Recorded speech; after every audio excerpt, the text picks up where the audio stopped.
రామ రామయన రాధ రఘుపతి రక్షకుడని వినలేదా.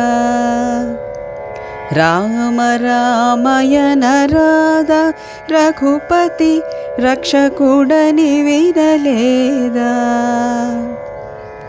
కామజనకుని కథ వినువారికి, కామజనకుని కథ వినువారికి, కామజనకుని కథ వినువారికి కైవల్యంబే కాదా. రామ రామయన రాధ రఘుపతి రక్షకుడని వినలేదా. రామ రామయన రాధ రఘుపతి రక్షకుడని వినలేదా. శ్రీ శ్రవణం ఛానల్కి శ్రోతలందరికీ కూడాను మరొకసారి స్వాగతం. ఈరోజు మనం విన్న ఈ కీర్తన సింధు భైరవి రాగంలో రచించబడిన ప్రయాగ రంగదాసు గారి కృతి అన్నమాట. అనురాధ ఎంతో చక్కగా పాడి వినిపించారు. ఇది కూడా మనం చిన్నప్పుడు భక్తి రంజనిలో ఎక్కువగా వింటూ ఉండేవాళ్ళం. మరొకసారి గుర్తు చేసినందుకు అనురాధకి అనేక అభినందనలు. యోగ వాసిష్టంలో నిన్న ఈ శుక్రుడు, భృగు మహర్షి శుక్రుడు గురించి బాధపడుతూ ఉండగా కాలదేవుడు వచ్చి, అయ్యా నువ్వు ఇంత బాధపడాల్సిన అవసరం లేదు, నీ కొడుకు అనేక జన్మలు ఎత్తి ఇప్పుడు ఒక బ్రాహ్మడి కడుపులో పుట్టి తాను కూడా తపస్వి ఒక నదీ తీరంలో కూర్చుని తపస్సు చేసుకుంటున్నాడు, నిన్ను తీసుకువెళ్తాను అక్కడికి రా అని చెప్పి ఆయన తీసుకువెళ్ళి అక్కడ చూపించిన తర్వాత అక్కడ శుక్రుడు కూడాను తన పూర్వజన్మని గుర్తు తెచ్చుకోవడం జరుగుతుంది. ఆ తర్వాత శుక్రుడు అంటాడు, నాన్నగారు నేను నా శరీరం, నా కాయం ఎక్కడుందో చూడాలని అనుకుంటున్నాను, అక్కడికి వెళ్దాం అంటూ అడుగుతాడనమాట. పరదండి బయలుదేరదామని అంటారు. వెంటనే ఈ భృగు మహర్షి, కాలదేవుడు, అలాగే ఈయన ముగ్గురు కలిసి బయలుదేరిపోతారన్నమాట. జగత్తత్వాన్ని గురించి వాళ్ళు మాట్లాడుకుంటూ ఆకాశ మార్గాన ప్రయాణం చేసి మందర పర్వతం మీద ఉన్న భృగు మహర్షి ఆశ్రమానికి చేరుకున్నారనమాట. అక్కడ ఈ శుక్రుడి పాత శరీరం కనిపించింది. అస్థిపంజరమై పడి ఉన్న పాత శరీరం కనిపించేసరికి అప్పటి వరకు వేదాంత వాక్యాలు వల్లిస్తున్న ఈ నవీన శుక్రుడికి ఆ శరీరం చూడగానే ఎక్కడలేని దుఃఖం పొంగుకొచ్చేసింది. అతను కళ్ళనీళ్లు కుక్కుంటూ, నాన్నగారు ఇదేనా నా పాత దేహం, ఎలా అయిపోయిందో చూడండి అన్నాడు ఏడుపు గొంతుతోటి. భృగువు కాలదేవుడు ఇద్దరు అవుననలేదు కాదనలేదు. నవీన శుక్రుడే దుఃఖం ఆపుకోలేక మళ్ళీ తానే మాట్లాడసాగాడు. ఏమన్నాడు ఇప్పుడు, నాన్నగారు చూసారా, ఆనాడు మీరు ఆటపాటలతోటి ఆలించి లాలించి పెంచిన ఈ దేహం ఇప్పుడు ఎలా ఉందో చూడండి. మీ పెంపకంలో ఆనాడు ఈ దేహం మదగజంలాగా పెరిగింది. ఆ తర్వాత దేవలోకంలో దేవతా స్త్రీలతో కూడా విహరించింది. ఆ తర్వాత ఎప్పుడు మారిపోయిందో గుర్తుకు కూడా రావడం లేదు అని, ఓ శరీరమా ఎన్ని దశలు అనుభవించావు నువ్వు, నేను నీతో ఎన్ని విలాసాలు చేశాను, అలాంటి నువ్వు నాడు అస్థిపంజరమై పడున్నావా, నిన్ను చూస్తేనే వైరాగ్యం పుట్టేట్టుగా ఉంది, కానీ ఇప్పుడు నాకు వైరాగ్యం ఎందుకు, నేను ఇప్పుడు చిత్తం అనే పిశాచాన్ని వదలగొట్టుకొని ఆనందంగా ఉన్నాను. నాకు దుఃఖాలు లేవు, సుఖాలు లేవు, సందేహాలు లేవు, సంకల్పాలు లేవు. నేను మనోనాశన స్థితిలో ఉన్నాను, నేను జీవన్ముక్త స్థితిలో ఉన్నాను. ఇప్పుడు నువ్వు కూడా మననక్రియ లేకుండా, ఆలోచన స్పందన లేకుండా పడున్నావు, అందుకు సంతోషంగా ఉంది అని అన్నాడనమాట. ఈ కథనం వింటున్న శ్రీరాముడు కొద్దిగా మొహం చిట్లించి ఇలా అన్నాడు, గురుదేవా ఈ శుక్రుడు బాధపడుతున్నాడా సంతోషపడుతున్నాడా, అదీ కాక అతనికి ఇప్పుడు చాలా శరీరాలు గడిచాయి కదా, ప్రస్తుతం జీవించి ఉన్న శరీరం ఒకటి బాగానే ఉంది కదా, ఎప్పుడో రాలిపోయిన ఎండిపోయిన ఆ పాత శరీరం మీద ఇంత ప్రేమ ఎందుకు, భృగు మహర్షి అంతటి గొప్పవాడికి పుట్టిన దేహం అనే అభిప్రాయంతోనేనా అంటూ ప్రశ్న వేశారనమాట. వశిష్ఠులు వారు అప్పుడు ఏమన్నారంటే, అదేమీ కాదు, జీవుల రాగద్వేషాలన్నీ కర్మలను బట్టే నడుస్తూ ఉంటాయి. ఈ శుక్రుడు అనే జీవుడు పూర్వకాలంలో గొప్ప తపస్సు చేసి పైకల్పంలో గ్రహాధిపత్యాన్ని రాక్షస గురుత్వాన్ని పొందాలని ఆశించాడు. ఆనాటి ఆ కర్మలన్నీ ఆ కల్పంలో భృగు శరీరం ద్వారా శుక్రకుమార శరీరంగా రూపొందాయి. వెనకటి కల్పన నాటి శుక్రజీవుడు ఈనాటి భృగుపుత్ర శరీరం ద్వారా ఆ కర్మఫలాలన్నీ అనుభవించాల్సి ఉందన్నమాట. ఈ ఫలాలు రేకులు విచ్చుకున్నట్టుగా విచ్చుకునే లోపల యువశుక్రుడికి మానసిక సంక్షోభం కలిగి ఆ సంక్షోభంలో కలిగిన మనోభావం వల్ల పాత దేహం రాలిపోయి కొత్త దేహాలు బోలెడన్ని పుట్టేశాయి. అయితే ఈ కొత్తగా పుట్టిన దేహ పరంపరకు వెనకటి కల్పన నుంచి తరుముకొని వస్తున్న కర్మపుంజాల బలం లేదన్నమాట. ఇవన్నీ ఇప్పుడిప్పుడే కొత్తగా పుట్టిన కర్మల వల్ల తయారయ్యి వాటికి తగ్గ ఫలితాలను అనుభవించేసి అంతటితో ఆయువు తీరిపోయి రాలిపోతూ వచ్చాయి. సమంగా నది తీరంలో ఉన్న ఈ మునికుమార శరీరం ఏదైతే ఉందో అది ఇంకా జీవించి ఉంది. ఇంకా కొంచెం కర్మఫలాన్ని ఇవ్వవలసి కూడా ఉంది, కానీ అది చాలా స్వల్పం. అలనాటి భృగుకుమార శరీరం ఉందే, అది ఇవ్వవలసిన కర్మఫలాలు ఇంకా కోటాను కోట్లు ఉన్నాయన్నమాట. అంటే అక్కడ చేసిన ఆయన ఆ తపస్సుకి ఆ కర్మకి ఇవ్వవలసిన ఫలాలు చాలా ఉన్నాయి. ఈ కల్పాంతం దాకా అది కర్మఫలాల్ని అందించాల్సే ఉంది. ఈ కారణం వల్లే దాంట్లోంచి ప్రాణం ఎగిరిపోయినా అది పూర్తిగా చివికిపోలేదు. పురుగులు కూడా దాన్ని కొరకలేకపోయాయి. అంత ప్రబలమైన కర్మఫలం దాంట్లో ఉండడం చేతే ఆ శుక్రజీవుడికి దాని మీద మోహం వదిలిపోకుండా ఇంకా ఉందన్నమాట. ఎంతటి విరాగులకైనా ఎంతటి జ్ఞానులకైనా దేహాదారులకు ఇది సహజం. దీన్ని ఎవ్వరూ అతిక్రమించలేరు. అజ్ఞానులకే కాదు, జ్ఞానులకు కూడా దేహం విషయంలో ఈ నియమం తప్పదు. ఆకాశంలో ఉండే సూర్యబింబం సుస్థిరంగా ఉన్న చెరువుల్లో ప్రతిబింబంగా ఉండే సూర్యబింబం మనకి కదులుతున్నట్లుగా కనిపిస్తుంది. అలాగే జ్ఞాని అయినవాడు లోక వ్యవహారంలోకి వచ్చేసరికి అజ్ఞానిలాగా చెలుస్తున్నవాడిలాగా మనకు కనిపిస్తూ ఉంటారు. అయితే మరి ఎవడు జ్ఞాని ఎవడు అజ్ఞాని ఈ విషయం గుర్తుపట్టడం ఎలా? అది చెప్తాను విను. ఎవరికి కర్మేంద్రియాలు పనిచేస్తున్న సమయంలో కూడా జ్ఞానేంద్రియాలు నిస్సంగంగా ఉంటాయో వాడు జ్ఞాని, వాడు జీవన్ముక్తుడు. ఎవడికి కర్మేంద్రియాలు పనిచేయని సమయంలో కూడా జ్ఞానేంద్రియాలు సంగసహితమై ఉంటాయో వాడు అజ్ఞాని, వాడు బద్ధుడు. దీన్ని బట్టి ఏం తేలుతోంది అంటే సుఖదుఖాలకు బంధమోక్షాలకు కారణం జ్ఞానేంద్రియాలే కానీ కర్మేంద్రియాలు కావు అని తేల్చి చెప్పారు.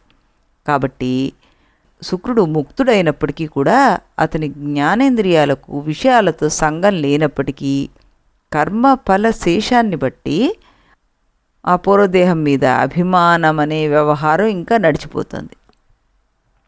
రామ ఇంకా కథ ఉంది విను అన్నారు ఆయన అని మళ్ళీ కథ చెప్పడం మొదలుపెట్టారు. మునికుమారుడు రూపంలో ఉన్న శుక్రుడు తన పాతదేహాన్ని చూసి ఆ విధంగా త్రోటుపడుతూ ఉండగా ఈ కాలదేవత గమనించి గంభీర స్వరంతో ఇలా అన్నాడు: భృగుపుత్ర, సమంగా నది తీరాన తపస్సుకు పనికి వచ్చిన ఈ శరీరంతో పని అయిపోయింది. ఇక దాన్ని విడిచిపెట్టి ఈ పాద శరీరంలోకి వచ్చే నువ్వు. ఇది సుదీర్ఘతరమైన తపస్సులకు అర్హమైంది. దీంతో తపస్సు చేసి రాక్షస గురు పదవి పొంది జీవన్ముక్తుడివై కల్పాంతం వరకు జీవించి అప్పుడు ఈ శరీరాన్ని కూడా పరిత్యజించి విదేహ కైవల్యాన్ని పొందు. మీ ఇద్దరికి శుభం అవుగాక అంటూ నేను వెళ్ళొస్తాను అని ఆయన అంతర్ధానం అయిపోయారు. ఈ జరిగిన సంఘటనల పరంపరలో కాలదేవుడు కరుణాబుద్ధిని తలుచుకొని తండ్రి కొడుకులిద్దరూ ప్రేమతో కంటతడి పెట్టుకున్నారు. ఇంతలోనే ఇద్దరూ తేరుకున్నారు. నవీన శుక్రుడు అప్పటికప్పుడు యోగసిద్ధులను సాధించినవాడు కనుక తన మనస్సును బంధించి పరకాయ ప్రవేశ విద్య ద్వారా మునిపుత్రుడి దేహాన్ని వదిలిపెట్టి తన పాత దేహంలోకి ప్రవేశించేశాడు. సరిగ్గా అదే సమయానికి భృగు మహర్షి నీళ్లు అభిమంత్రించి తన కుమారుడి పాత శరీరం పైన చల్లాడు. దాంతో ఎండు కట్టె పుల్లలా ఉన్నటువంటి ఆ శరీరంలో మళ్ళీ ప్రాణశక్తితోటి నిండిపోయి రక్తమాంసాలతోటి సమంగా పేరుకుపోయి చక్కటి శరీరంగా మారిపోయింది. ఒక పక్క ప్రాణం తొలగిపోయిన మునికుమారి శరీరం పక్కకి ఒరిగిపోతూ ఉండగా మరొక పక్క కొత్తగా ప్రాణం పోసుకున్న భృగుకుమార పురాతన శరీరం చిరునవ్వులు చిందిస్తూ లేచి నిలబడి తండ్రికి సాష్టాంగ వందనం చేసిందనమాట. పుత్రప్రేమ ఎంతటి వారినైనా ఊపేస్తుంది. భృగు మహర్షి అంతటి వాడిని కూడా అది తల్లక్రిందులు చేసేసింది. ఈ శరీరం నా వల్లే పుట్టిందనుకోవడం ఏం తెలివిరా అనుకుంటూ, ఇదేం తెలివిరా బాబు అని అనుకుంటూ తనలో తానే నవ్వుకుంటూ, అయినా వీడు నా కొడుకు అనే ప్రీతి ఆయన్ని ముంచేసింది కాబట్టి ఆ కొడుకుని దీవించి గట్టిగా కౌగిలించుకున్నట్ట. త్వరలోనే వారిద్దరూ తేరుకుని మామూలు స్థితికి వచ్చేసరికి ఒక సమస్య వారి ఎదురుగుండా ఉంది. సమంగా నది తీరమునీశ్వరుడు శవం అన్నమాట. అంటే తను వదిలిపెట్టేసిన శరీరం ఏదైతే వదిలిపెట్టి పరకాయ ప్రవేశం చేసి పాత దాంట్లోకి వచ్చారో ఆ వదిలిపెట్టిన శవం అక్కడుంది. ఆ శవాన్ని చూసేసరికలా ఇద్దరు ప్రేమల పొంగు కొంచెం తగ్గింది. ఒక క్షణం ఇద్దరు ఆలోచించారు. ఒకే ఒక నిర్ణయానికి వచ్చారు. లోకాచారాన్ని పాటించి తీరాల్సిందే అనుకున్నారు. ఇద్దరూ కలిసి ఎండు పుల్లలను పోగేసి ఆ శరీరానికి దహన సంస్కారాలు చేశారు. ఆ తర్వాత తండ్రి కొడుకులు ఇద్దరూ తపస్సు చేసుకుంటూ అక్కడే ఉండిపోయారు. క్రమంగా భృగు మహర్షి సప్త ఋషుల్లో ఒకడైపోయారు. శుక్రుడు రాక్షస గురువయ్యాడు. ఇక్కడితోటి భార్గవోపాఖ్యానం పూర్తయిపోయింది. ఈ కథల్లోని సంకేతాల గురించి సిద్ధాంతాల గురించి వశిష్ఠ మహర్షి వివరణ ఇవ్వబోతున్నారు.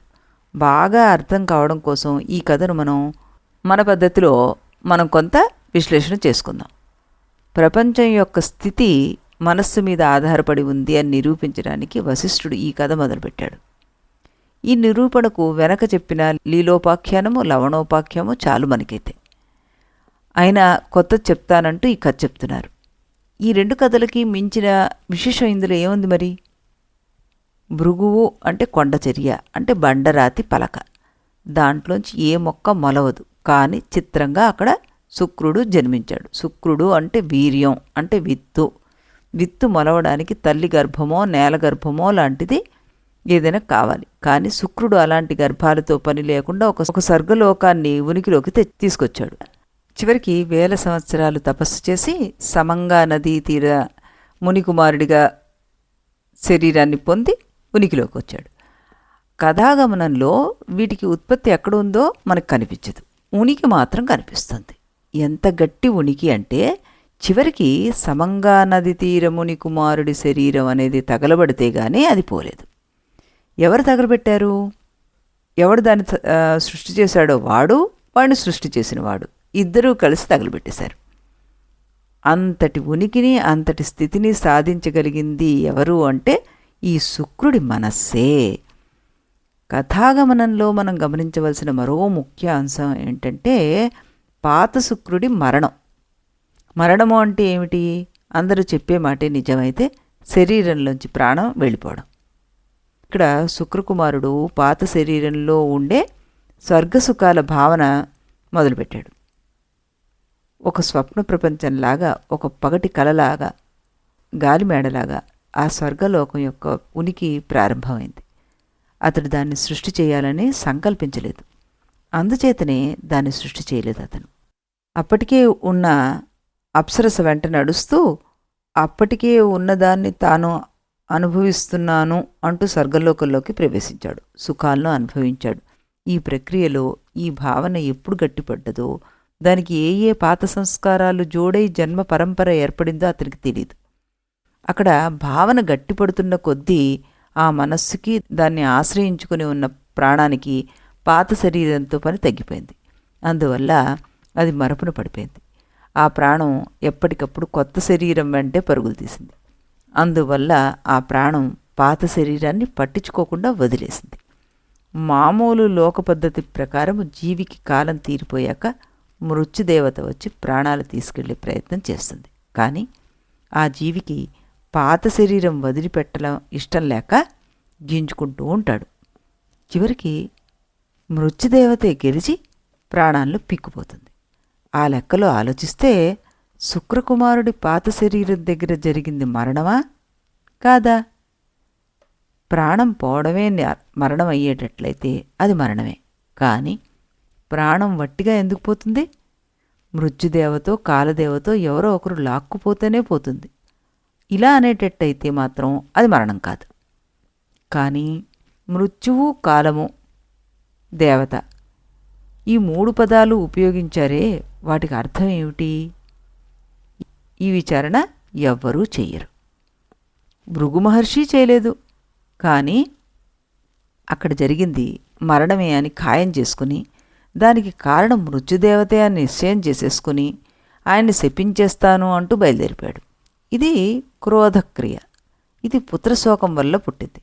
పుత్రశోకం ప్రేమ వల్ల పుట్టింది. కాగా ప్రేమ, శోకము, క్రోధము అనే వాటికి భృగు మహర్షి యొక్క పూర్వపుణ్యం తోడై మృత్యువు అనే శక్తి అక్కడ సాకారంగా ప్రకాశించింది.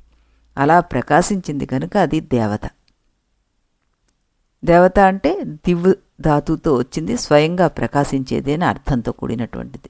అదే మృత్యుదేవత, అదే కాలదేవత. ఈ కాలదేవత వచ్చి నీ కొడుకుది మరణం కాదు అంది.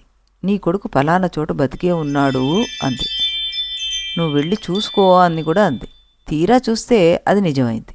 భృగు మహర్షి ఆశ్చర్యపోక తప్పలేదు. బ్రహ్మదేవుడు శరీరాల్ని సృష్టి చేస్తాడని, జీవులు వాటిలోకి ప్రవేశిస్తారని, ప్రవేశించిన జీవులను కొంతకాలానికి కాలదేవుడు జుట్టు పట్టుకుని బయటికి లాగేస్తాడని, అప్పుడు అది మరణం అవుతుందని లోకం అందరూ చెప్పుకునే సిద్ధాంతం. ఇక్కడ అది కదిలిపోయింది. ఇక్కడ ఈ సమంగా నదీ తీర మునికుమారుడి శరీరాన్ని బ్రహ్మదేవుడు తన పంచభూతాలతో సృష్టి చేశాడనేందుకు వీలు లేకుండా పోయింది. పోని ఇది శుక్రకుమారుడి స్వప్నలోక శరీరమని ఊహామాత్రం అని తీసిపారేసేందుకు కూడాను వీలు లేకుండా ఉంది. ఇది స్వప్నం వంటిదే కానీ స్వప్నం కాదు, ఇది ఇంద్రజాలం వంటిదే కానీ ఇంద్రజాలం కాదు. తర్కం ప్రకారం ఇది స్థూల శరీరం కావడానికి మాత్రం వీల్లేదు, కానీ ఇది పూర్తిగా స్థూలమే. దీని వెనకాల జన్మ పరంపరను పరిశీలిస్తే దానికి అది ఎక్కడో ఆ మొదటి జన్మను ఎవరు సృష్టించారో కూడా అర్థం కావడం లేదు. దీని ఉనికి సుస్థిరమైనదే. ఈ పరస్పర వైరుధ్యాలకు భృగు మహర్షి దగ్గర తాత్విక సమాధానాలే తప్ప లౌకిక సమాధానాలు లేవు. అందుకే ఆయన తత్వదృష్టితోటి తోకముడిచి కాలదేవుడి వెంట నడిచారు. ఒక జీవి తాను విడిచిపెట్టిన శరీరాన్ని తానే తగలబెట్టుకోవడం అనేది ఈ కథలో పతాక దృశ్యం కింద అయిపోయింది మనకి. నిజానికి ఇది తాను సృష్టి చేసిన శరీరం అనడం కన్నా తన వల్ల స్థితిలోకి వచ్చిన శరీరం అనడం మేలు అనిపిస్తుంది మనకి. ప్రతివాడు ప్రతిరోజు తన స్వప్న శరీరాన్ని మాయం చేసేస్తున్నాడే కానీ తగలబెట్టడం లేదు.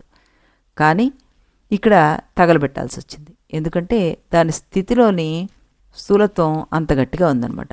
పూర్వం లీలోపాఖ్యానంలో సూక్ష్మ శరీరానికి స్థూల శరీరానికి మధ్య పెద్ద తేడా లేదని, ఏ భావన అయితే సూక్ష్మ ప్రపంచాన్ని కలిగిస్తుందో అదే భావన ఇంకా దృఢపడితే ఈ ప్రపంచం క్రమంగా స్థూలమైపోతుందని చెప్పుకున్నాం. ఈ సిద్ధాంతాన్నే ఇక్కడ మునికుమార శరీరానికి కూడా మనం అన్వయించేస్తే చక్కగా సరిపోతుందన్నమాట.